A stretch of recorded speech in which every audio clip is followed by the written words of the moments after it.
अस्सलाम वालेकुम dear students. मेरा नाम है तैमूर परवेज और आज के लेसन में हम ऑटो कैड मैकेनिकल के ऊपर डिस्कस करेंगे कि ऑटो कैड मैकेनिकल क्या होता है और इसमें किस तरह काम किया जाता है। स्टूडेंट्स, ऑटो कैड के बारे में तो आपको इंफॉर्मेशन होगी कि ऑटो कैड क्या है, क्योंकि हमने इससे पहले ऑटो कैड 2007 में काम किया और उस लिहाज से आपको इसकी इंफॉर्मेशन भी होगी कि ऑटो कैड है क्या। तो ऑटो कैड मैकेनिकल अलग से सॉफ्टवेयर भी होता है और ऑटो कैड जो कि न्यू वर्जन ऑटो कैड 2015 आया है, इसके अंदर भी मैकेनिकल का काम आप कर सकते हैं और इजीली आप काम कर सकते हैं, क्योंकि इसमें भी आपके पास 3D मॉडलिंग का एक वर्क स्पेस होता है जिसके अंदर आप ऑटो कैड मैकेनिकल के ऊपर भी काम कर सकते हैं। और इसके अलावा ऑटोडेस्क कंपनीज ने AutoCAD mechanical, AutoCAD electrical, AutoCAD civil, इनके सेपरेट सॉफ्टवेयर भी बनाए हैं। लेकिन अगर काम करने के लिहाज से सबके सब सॉफ्टवेयर सेम ही है, उनमें इतना फर्क नहीं है। लेकिन ऑटो कैड मैकेनिकल का यहाँ पे आपके पास ऑटो कैड 2015 जो कि न्यू इंटरफेस है ऑटो कैड का और लेटेस्ट वर्जन है, इसमें 3D मॉडलिंग है, उसमें आप ऑटो कैड मैकेनिकल पे काम कर सकते हैं। तो ऑटो कैड मैकेनिकल होता है क्या है? तो ऑटो कैड मैकेनिकल से पहले मैं आपको बताता हूँ कि ऑटो कैड मैकेनिकल या फिर ऑटो कैड नॉर्मल जो होता है उसके लिए एनवायरनमेंट क्या होता है, सिस्टम उसके लिए जो सिस्टम होता है, सिस्टम की रिक्वायरमेंट क्या होनी चाहिए, आपके पास किस किस्म का सिस्टम होना चाहिए तभी काम करेगा, कार्ड कितना होना चाहिए और स्पेस कितना होना चाहिए, इसके ऊपर भी डिस्कस करेंगे। ऑटो कैड के ऊपर भी डिस्कस करेंगे, ऑटो कैड होता है क्या, उस पर काम कैसे किया जाता है, और इसके अलावा और भी काफी सारी बातों पे हम डिस्कस करेंगे। तो अपने लेसन की तरफ चलते हैं। सबसे पहले सिस्टम रिक्वायरमेंट है ऑटो कैड के, कि ऑटो कैड के लिए सिस्टम रिक्वायर कौन सा सिस्टम रिक्वायर होना चाहिए या फिर कौन से सिस्टम के लिए क्या रिक्वायरमेंट है। चाहे सिविल हो ऑटो कैड, चाहे आपका ऑटो कैड मैकेनिकल हो, कि जो भी हो उसके सिस्टम रिक्वायरमेंट सेम ही है। तो 64 बिट के लिए जो सिस्टम रिक्वायरमेंट है वो क्या, और 32 बिट के लिए क्या है। तो 32 बिट आपकी विंडो एक्सपी में होती है, लेकिन आपकी जो होती है 86 बिट जो होती है आपकी विंडो 7, वो भी 30 बिट के इक्वल ही होती है। तो उस पर भी आप ऑटो कैड इंस्टॉल कर सकते हैं। तो मेरे पास सिस्टम 64 बिट है, तो इसलिए मैं 64 के ऊपर डिस्कस करता हूँ कि इसकी क्या रिक्वायरमेंट है। अदरवाइज अगर आपके पास सिस्टम 32 बिट है तो सिस्टम की बिट्स को कैसे चेक किया जाता है, तो इसके लिए आप कंप्यूटर के ऊपर राइट क्लिक करके प्रॉपर्टीज में जाके आप देख सकते हैं कि कितने बिट आपके पास ऑपरेटिंग सिस्टम है। और इसके अलावा वो आपके पास जो ऑपरेटिंग सिस्टम है उस लिहाज से भी आप ऑटो कैड को इंस्टॉल डाउनलोड कर सकते हैं, इंस्टॉल भी कर सकते हैं। तो डाउनलोडिंग एंड इंस्टॉलेशन जो है वो हम जब हम लेसन की तरफ जाएंगे तो आपको फर्स्ट लेसन से थर्ड लेसन तक आपके पास डाउनलोडिंग एंड इंस्टॉलेशन का प्रोसेस समझाया गया है। ओके, ऑपरेटिंग सिस्टम में आपके पास विंडो 7 एंटरप्राइज हो, विंडो 7 अल्टीमेट या फिर माइक्रोसॉफ्ट विंडो 8, 8.1, तो ये 7 के ऊपर ही होगा। विंडो एक्सपी के ऊपर आपका काम नहीं होगा, चाहे 64 बिट हो चाहे 32 बिट हो, कोई भी हो। तो उसके लिए माइक्रोसॉफ्ट विंडोज एक्सपी में वो काम नहीं करेगा, क्योंकि आपकी विंडो एक्सपी रिटायर हो गई है। अब 7 और 8 विंडोज आ गए, उसके अलावा और लेटेस्ट विंडोज आ गए, तो माइक्रोसॉफ्ट एक्सपी जो है वो खत्म हो गया। तो न्यू ऑपरेटिंग सिस्टम जितने भी है, न्यू आपके जो सॉफ्टवेयर है वो सारे के सारे विंडो 7 या 8 या फिर मैक ऑपरेटिंग सिस्टम इनके ऊपर काम कर रहे हैं। तो विंडो आपके पास जो होनी चाहिए वो 7 या 8 होनी चाहिए, कोई भी हो सकती है, 8 प्रोफेशनल हो सकती है या फिर 8.1 हो सकती है, एंटरप्राइज प्रोफेशनल जो भी हो आप यूज करें। सीपीयू जो आपको होना चाहिए वो AMD का होना चाहिए या फिर इंटेल का होना चाहिए। AMD का जो होना चाहिए, तो AMD का जो आपका सिस्टम होना चाहिए तो उसके में भी आपके पास 64 विद SSE2 टेक्नोलॉजी होनी चाहिए, और इंटेल के लिए Pentium 4 with Intel EM64T sports and SSE2 technology होनी चाहिए। तो ये टेक्नोलॉजीज बेस्ड है, जो कि आपके पास टेक्नोलॉजी या फिर आप कह सकते हैं जनरेशन है आपके प्रोसेसर के। तो आपके पास जो प्रोसेसर होना चाहिए वो नॉर्मल आपको बताता हूँ कि पेंटियम 4 से आप होना चाहिए। आपका प्रोसेसर कोर टू डू या डुअल कोर होना चाहिए, या फिर उससे अगर कोर 2 या डुअल कोर से अप होना चाहिए आपका प्रोसेसर। आपकी मेमोरी जो है वो होनी चाहिए 4 GB रैम होनी चाहिए आपकी, रैम जो है 4 GB, लेकिन मिनिमम 4 GB होनी चाहिए, और रिकमेंडेड जो है आपके पास तकरीबन 8 GB तक आपके पास अगर हो तो बेहतर है।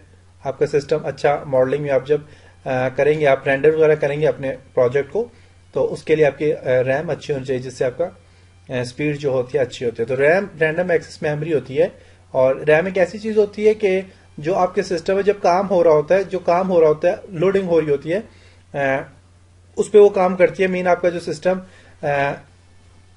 डेटे को उस टाइम तक स्टोर रखती है जब तक आपका सिस्टम ऑन रहता है। जो ही सिस्टम ऑफ हो जाए तो आपका डेटा सारा का सारा अरेज हो जाता है। तो जब तक वो डेटा स्टोर होता है वो रैम के अंदर होता है, जब तक उसे आप सेव नहीं करते। जब आप काम कर रहे होते हैं, ड्यूरिंग काम जब आप काम कर रहे होते हैं, तो डेटा कहीं ना कहीं तो आपका सेव हो रहा होता है। फॉर एग्जाम्पल आप एक प्रोजेक्ट बना रहे हैं, तो जब प्रोजेक्ट बना रहे होते हैं तो उस दौरान आप जो काम कर रहे होते हैं तो वो आप जब तक सेव नहीं करते तो सारा काम रैम में हो रहा होता है। तो जब सेव करते हैं तो हार्ड डिस्क में चला जाता है, और अगर लाइट ऑफ हो जाती है, कुछ भी ऑफ हो जाता है, तो आपका डेटा लॉस हो जाता है, मीन वो दोबारा वापस नहीं आता। तो वो जो डेटा सेव हो रहा होता है वो रैम में हो रहा होता है, और रैम आपके सिस्टम की स्पीड को बिल्डअप करती है, आपके सिस्टम की स्पीड को इंक्रीज करती है। जितनी अच्छी रैम होगी उतनी अच्छी आप रेंडरिंग कर सकोगे। ग्राफिक कार्ड आपके सिस्टम, आपने अगर कोई प्रोजेक्ट आपने बनाया, उस प्रोजेक्ट की आप रेजोल्यूशन अच्छी करना चाहते हैं, आप चाहते हो उसकी रेजोल्यूशन अच्छी हो, तो उसके लिए जो ग्राफिक कार्ड है वो 1280 बाय 1024 पिक्सल होना चाहिए, या फिर 1600 टू 1200 पिक्सल होना चाहिए, जो कि इसके अच्छे कलर आपके प्रोजेक्ट के अच्छे कलर होंगे। हार्ड डिस्क का स्पेस जो है वो 8 GB होना चाहिए इंस्टॉलेशन के दौरान, और उसके अलावा प्रोग्राम्स फाइल्स के लिए आपके पास 4 GB होना चाहिए। तो इसके लिए भी आपके पास 4 GB, तो आपके पास तकरीबन 8 GB आपके पास होना चाहिए, इसमें हार्ड डिस्क में स्पेस होना चाहिए। और उसके अलावा जो पॉइंटिंग डिवाइस जो है वो माउस, आपके पास अच्छा माउस होना चाहिए। और मीडिया आपके पास जो है तो डाउनलोड डीवीडीज वगैरह, ये इसके लिए आप मीडिया वगैरह यूज कर सकते हैं। और ब्राउजर भी आपके पास इंटरनेट एक्सप्लोर होना चाहिए 9.0। अगर नहीं भी है, क्योंकि विंडो का अपना इंटरनेट एक्सप्लोर होता है जो कि 9.0 तक होता है आपकी विंडो 7 या 8 में, तो वो तो जरूर होता है। अलबत्ता डॉट नेट फ्रेमवर्क बहुत इंपॉर्टेंट चीज है आपके ऑटोकैड के लिए। अगर ये नहीं इंस्टॉल होगी आपके पास तो आपका ऑटोकैड काम नहीं करेगा। तो डॉट नेट फ्रेमवर्क जो है वो आपके पास 4.5 वर्जन की होनी चाहिए, और ये 100% अगर ये 4.5 नहीं है, 4.3 भी फिर भी काम नहीं करेगा। इसके लिए 4.5 रिकमेंडेड है, और इसके लिए होनी जरूरी है। उसके बाद एडिशनल कुछ रिक्वायरमेंट है 3D मॉडलिंग के लिए। अगर आप 3D मॉडलिंग कर रहे हैं अपने सिस्टम में, तो हम 3D मॉडलिंग पे भी काम करेंगे, तो उसके लिए मेमोरी 8 GB रैम होनी चाहिए, इससे ज्यादा होनी चाहिए मॉडलिंग के लिए। अगर कम भी है 4 GB काम हो जाएगा, जरूरी नहीं है कि 8 GB होनी चाहिए, 4 GB में काम होगा, लेकिन आपकी मॉडलिंग में जो रेंडरिंग वगैरह करोगे वो बहुत ज्यादा स्लो होगी, बहुत ज्यादा टाइम लेगी। तो इसके लिए 8 GB रैम होनी चाहिए। उसके अलावा डिस्क स्पेस जो है वो आपका 9 GB तक होना चाहिए, अवेलेबल होना चाहिए। आपके हार्ड डिस्क स्पेस जो है वो इतना होना चाहिए। तो उसके अलावा रेजोल्यूशन जो है वो मैं आपको बता चुका हूँ कितनी होनी चाहिए। अच्छा, तो ऑटोकैड होता है क्या? ऑटोकैड हमारे पास दो लफ्ज से मिलकर बना है, एक ऑटो और एक कैड। ऑटो का मतलब होता है ऑटोमेटिक, कैड होता है कंप्यूटर एडेड ड्राफ्टिंग, या फिर इसको आप कंप्यूटर एडेड ड्राइंग भी लोग कहते हैं। तो मतलब कि ऑटोमेटिकली जब आप कंप्यूटर के थ्रू कोई ड्राइंग्स बनाते हो या फिर कोई ड्राफ्टिंग करते हो तो आप उसे ऑटोकैड कहते हो। ऑटोकैड जो है ये ऑटोडिस्क कंपनी है, उसके सॉफ्टवेयर है। ऑटोडिस्क हो गया, स्टूडियो मैक्स हो गया, 3D के जो सॉफ्टवेयर है जो एनिमेटेड या एनिमेशन के लिए यूज किए जाते हैं। अब ऑटोकैड जो है तो ये 3D ड्राफ्टिंग के लिए यूज किया जाता है, या फिर 2D ड्राफ्टिंग के लिए यूज किया जाता है। Studio max 3D studio max जो होता है ये एनिमेशन वगैरह के लिए आप यूज कर सकते हो, रेंडरिंग मटेरियल वगैरह अप्लाई करने के लिए यूज कर सकते हो। माया, तो ये जितने सॉफ्टवेयर है ये आपके ऑटोडिस्क सॉफ्टवेयर है। तो ज्यादा आपने अगर इन्फॉर्मेशन लेनी है ऑटोडिस्क के कौन कौन से सॉफ्टवेयर है, तो उसके लिए आप ऑटोडिस्क वेबसाइट में जाके आप वहां पे देख सकते हैं कि कौन कौन से सॉफ्टवेयर ऑटोडिस्क से रिलेटेड है।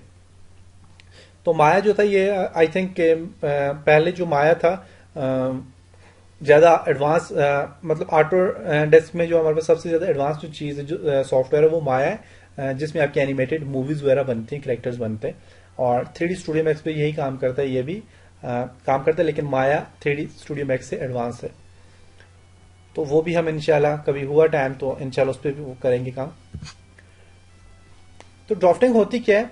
ड्राफ्टिंग आपके पास होती है जी, ये सिस्टमैटिक रिप्रेजेंटेशन या डायमेंशनल स्पेसिफिकेशन और मैकेनिकल आर्किटेक्चर स्ट्रक्चर्स के लिए यूज की जाती है।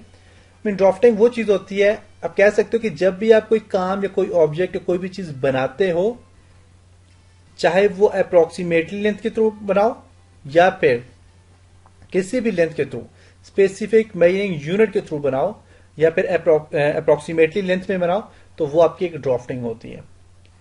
तो यहां पे जो कह रहे drafting is a term used to refer the systematic representation and dimensional specification of mechanical and architectural structure. Drafting is one of the key component involved for those that study architecture. Drafting एक ऐसी चीज होती है जो कि आपके architecture drawings वगैरह को बनाने के लिए यूज की जाती है।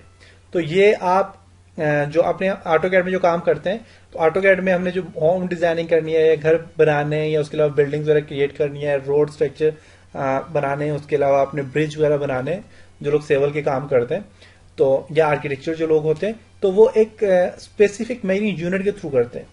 लेकिन अगर कोई अंदाजे के मुताबिक आप चीज बना रहे हो तो उसके लिए आप ड्राफ्टिंग यूज करते हो। तो ड्राफ्टिंग दोनों चीजों के लिए आप यूज कर सकते हो। तो ड्राफ्टिंग काम करने को कहते हैं जो भी आप काम करते हो किसी भी स्पेसिफिक मेजरिंग यूनिट्स के थ्रू आप जब कोई काम करते हो तो उसको आप ड्राफ्टिंग कहते हो। ड्राफ्टिंग की नॉर्मल 2 टाइप्स हैं, इसके अलावा भी बहुत सारे टाइप्स हैं, लेकिन जो नॉर्मल ऑटोकैड के लिए हम यूज कर रहे हैं वो ड्राफ्टिंग की 2 टाइप्स पे हम काम करते हैं। 2 टाइप्स हैं, एक होती है मैप और एक होता है ड्राइंग। तो मैप तो वो वाली ड्राइंग्स होती है कि जब आप कोई भी चीज अप्रोक्सीमेटली लेंथ के थ्रू आप बनाते हो। कहते हैं whenever we draw any object by the help of approximate length then we are working and creating maps. जब आप कोई भी चीज बनाते हो एक अंदाजे के मुताबिक लेंथ दे के आप कोई चीज बनाते हो तो वो आप मैप बनाते हो। For example map of world, जिस तरह दुनिया का नक्शा हो जाता है। और ड्राइंग जो होती है, ड्राइंग आप जब स्पेसिफिक मेजरिंग यूनिट के थ्रू बनाते हो, एक्यूरेट आप यूनिट के थ्रू बनाते हो, चाहे आपने इंचेस में रखे हो यूनिट्स, चाहे आपने मिलीमीटर्स में रखे हुए हैं, फीट में रखे हुए हैं, जिस तरह भी आपने यूनिट्स रखे हुए हैं, आप उसी यूनिट के थ्रू जब आप कोई काम करते हो तो वो आप ड्राइंग्स बना रहे होते हो। जबकि मैप आप अप्रोक्सीमेटली लेंथ के थ्रू भी आप बना सकते हो, जिस तरह घर का नक्शा हो गया। तो यहां पे कह रहा है कि whenever we draw any object by the help of specific measuring unit then we are working and creating a drawings. जब भी आप कोई चीज कोई काम करते हो, कोई भी चीज बनाते हो, किसी भी स्पेसिफिक मेजरिंग यूनिट्स के थ्रू बनाते हो तो वो आप ड्राइंग्स बना रहे हो, तो उसे आप ड्राइंग्स कहते हो। जिस तरह फॉर एग्जांपल ड्राइंग्स होम, घर का नक्शा हो गया, या फिर हम यहाँ पे मैकेनिकल का अगर कहते हैं तो मैकेनिकल की हम ड्राइंग जो है उसके ऊपर भी काम करते हैं। तो हमें सिंपल यहाँ पे समझाने के लिए ड्राइंग होती है, तो उसके लिए मैंने ये आपको सामने बताया। अच्छा, ऑटोकैड को क्या होता है, बस ऑटोकैड एक ऐसा सॉफ्टवेयर होता है, AutoCAD is a software application that is used for drafting and engineering design. आपके पास ड्राफ्टिंग, ऑटोकैड एक ऐसा सॉफ्टवेयर होता है जो कि आपकी ड्राफ्टिंग बनाने के लिए या फिर इंजीनियरिंग डिजाइन बनाने के लिए यूज किया जाता है। ऑटोकैड जो होता है बस कहते हैं the CAD is a term can stand for either computer aided design और कंप्यूटर एडेड ड्राफ्टिंग।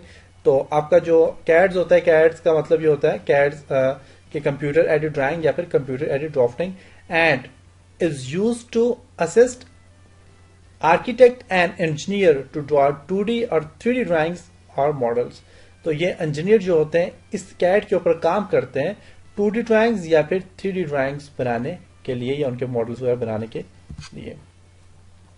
इंटरफेस है ऑटोकैड का इंटरफेस सामने आपको नजर आ रहा होगा। ऑटोकैड 2015 मैकेनिकल का या फिर आप कह सकते हैं कि ऑटोकैड सिविल का या मैकेनिकल का आपका स्ट्रक्चर आपको सामने इंटरफेस नजर आ रहा है। उसके बाद रिबन इंटरफेस है इसका। तो इसका वर्क स्पेस, ऑटोकैड का वर्क स्पेस बहुत इंपॉर्टेंट है, जिसकी वजह से आप इस पे मैकेनिकल और इलेक्ट्रिकल तीनों काम कर सकते हैं। तो इसके वर्क स्पेस आपको नजर आ रहा होगा सामने। तो इसके मेन जो है 2 वर्क स्पेस है। एक है ड्राफ्टिंग एनिमेशंस, कि आप जब ड्राफ्टिंग बना रहे हो, मेन आप 2D काम कर रहे हो, 2D का काम कर रहे हो, लाइन्स वगैरह ड्रॉ करनी है, सर्कल ड्रॉ करना है, तो उसके लिए ड्राफ्टिंग। और उसके बाद 3D मॉडलिंग। 3D मॉडलिंग में आपने for example mesh modelling, solid editing करनी है, या फिर आपने सॉलिड काम करना है किसी भी सॉलिड मटेरियल के ऊपर, या फिर कोई सॉलिड आपने चीज बॉक्स ड्रॉ किया हुआ है, आपने सॉलिड कोई मैकेनिकल का पूरा एक स्ट्रक्चर ड्रॉ किया हुआ है और उस पर अगर आपने काम करना है तो उसके लिए आप 3D मॉडलिंग यूज करते हो। तो 3D मॉडलिंग जो है वो बेसिकली आपके पास है ही mechanical work at complete. 3D modelling में आप मैकेनिकल काम करते हैं जो, वो सारा का सारा काम आप 3D मॉडलिंग के थ्रू ही करते हैं। तो चाहे ऑटोकैड मैकेनिकल हो, क्योंकि मार्केट में, और उसके अलावा ऑटोडेस्क के अंदर भी आपके पास ऑटोकैड मैकेनिकल का एक सॉफ्टवेयर पड़ा हुआ है, लेकिन वो और ये सॉफ्टवेयर काम बिल्कुल सेम ही करते हैं। बल्कि आपका जो ऑटो कैड सिंपल ये वाला है इसमें उससे बहुत ज़्यादा एडवांस फीचर्स हैं जो कि आपको ऑटो कैड सेवल और ऑटो कैड मैकेनिकल दोनों के ऊपर काम करवाते हैं। लेकिन वो दूसरा सॉफ्टवेयर ऑटो कैड मैकेनिकल सिर्फ और सिर्फ मैकेनिकल के डिज़ाइन किया गया, लेकिन वही मैकेनिकल का सारा काम आपको ऑटो कैड, ये जो हमारे पास ऑटो कैड के सामने इंटरफेस नजर आ रहा है और जो मैं आपको डाउनलोडिंग भी बताऊंगा तो उसमें सारा का सारी चीज़ें दी हुई हैं। तो इसमें हमारे पास जो 3D मॉडलिंग होता है, 3D मॉडलिंग का जो इंटरफेस होता है जो कि हम मैकेनिकल स्ट्रक्चर्स के लिए यूज कर रहे हैं, तो इसमें क्या होता है, कहते हैं in this interface we work on solid editing and 3D modelling. इसमें आप सॉलिड एडिटिंग और 3D मॉडलिंग भी काम करते हैं, which is most important for work on solid editing and modelling on 3D works. ये बहुत इंपॉर्टेंट चीज होती है आपकी मॉडलिंग या फिर 3D वर्क्स पे काम करने के लिए। In this interface we work on modelling, mesh modelling, surface modelling and all other kinds of works.